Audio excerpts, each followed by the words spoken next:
కంట్రీస్‌లో job culture చాలా change అవుతుంది. మీరు చూసి ఎర్లియర్‌గా ఉన్నదానికి ఇప్పటికి చాలా చేంజెస్ ఉన్నాయి. ఒక ఇమిగ్రెంట్‌ని, ఇంటర్నేషనల్ స్టూడెంట్‌ని హైర్ చేసుకోవడానికి చాలా ప్రీ రిక్విజిట్స్ ఉన్నాయన్నమాట. లైక్ ఎర్లియర్ ఉన్నదానికంటే మనీ సాలరీ థ్రెషోల్డ్ పెంచడం గానీ, రిక్వైర్మెంట్స్ కానీ, స్కిల్ మీడియం, హై లెవెల్ అనేది చాలా డిఫరెంట్‌గా మారిపోతాయి. అన్ని కంట్రీస్‌లో అలాగే ఉంది. ఎందుకంటే ఇమిగ్రేషన్ వల్ల. సో, మీరు చూస్తూనే ఉన్నారు ఎవ్రీ కంట్రీలో అదే సిట్యుయేషన్ ఉంది.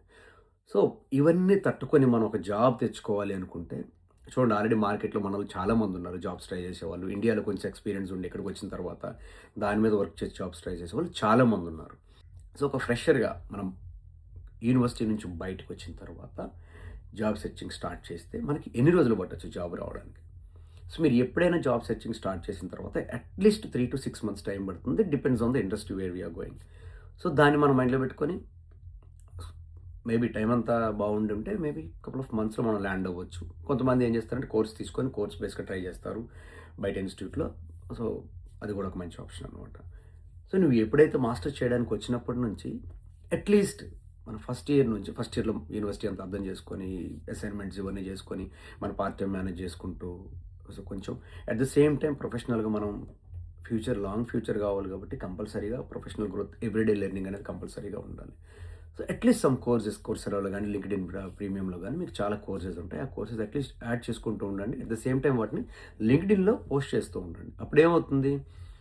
సో, మనకొక క్రెడిబిలిటీ అనేది బిల్డ్ అవుతుందనమాట. సో, కపుల్ ఆఫ్ ఇయర్స్ నుంచి మనం లింక్డ్ఇన్‌లో ఉన్నాం. సో, మన లెర్నింగ్‌ని, మన గ్రోత్‌ని మనం లింక్డ్ఇన్‌లో పోస్ట్ చేస్తూ ఉన్నాం.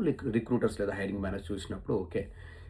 మన మైండ్ సెట్ ఏందనేది వాళ్ళకొక అర్థమయ్యే ఛాన్స్ ఉందనమాట. ఓకే. ఎప్పటినుంచో పోస్ట్ చేస్తున్నారు. మీనింగ్‌ఫుల్ పోస్ట్స్ ఉన్నాయి. లెర్నింగ్ బావుంది. So, why can't we talk to them once. ఒకసారి మాట్లాడి చూద్దాం. ఏమన్నా అనుకున్నది మనం ఏదైనా జాబ్ రిక్వైర్మెంట్ దాన్ని పోస్ట్ చేసినప్పుడు మనతో మాట్లాడే ఛాన్స్ ఉంటుందనమాట.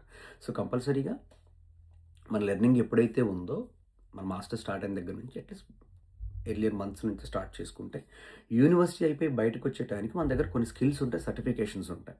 వాటన్నిటిని మార్కెట్ చేసుకొని మనం ఒక జాబ్‌ని రిక్వెస్ట్ చేసుకోవచ్చనమాట. హైరింగ్ మేనేజర్‌తో మాట్లాడి సో అండ్ సో నేను చేశాను. ఈ స్కిల్స్ నేను నేర్చుకున్నాను. నాకు ప్రేయర్ ఎక్స్‌పీరియన్స్ లేదు. But still I'm eager to learn and eager to work అని చెప్తే వాళ్ళకి కూడా ఇంట్రెస్ట్ వచ్చే ఛాన్స్ ఉందనమాట. సో, ఇది కంపల్సరీగా మనం గుర్తుపెట్టుకొని లెర్నింగ్ అనేది స్టార్టింగ్ నుంచి ఉండాలి. దాన్ని ప్రూవ్ చేసుకోవడానికి లింక్డ్ఇన్‌లో మనం పోస్ట్ చేస్తూ ఉండాలి. So, that's how I land job here in the UK. ఇది నా సెకండ్ జాబ్ యూకేలో. సో, నా ఫస్ట్ జాబ్ కూడా లింక్డ్ఇన్ నుంచి వాళ్ళు నాతో రీచ్ అవుట్ అయ్యి వచ్చింది. సెకండ్ జాబ్ కూడా వాళ్ళు రీచ్ అవుట్ అయ్యి రిక్రూటర్స్‌తో మాట్లాడి వచ్చిందనమాట. సో, మధ్య మధ్యలో కూడా చాలా ఆఫర్స్ వస్తా ఉంటాయి. వాటిలో మనకు బెస్ట్ అనేది చూసుకొని మనం ఫార్వర్డ్‌కి వెళ్తాం ముందుకి. So, LinkedIn trust me LinkedIn చాలా హెల్ప్‌ఫుల్‌గా ఉంటుంది. ఎందుకంటే ఒక సీవీని మనం అప్‌లోడ్ చేస్తే అది ఎన్ని స్టెప్స్ దాటుకొని చివరికెళ్ళి ఏటీఎస్ దాటుకొని వెళ్ళాలి. అప్పుడు షార్ట్ లిస్ట్ అయినప్పుడు చూడొచ్చు. అలాంటిది ఎవరైతే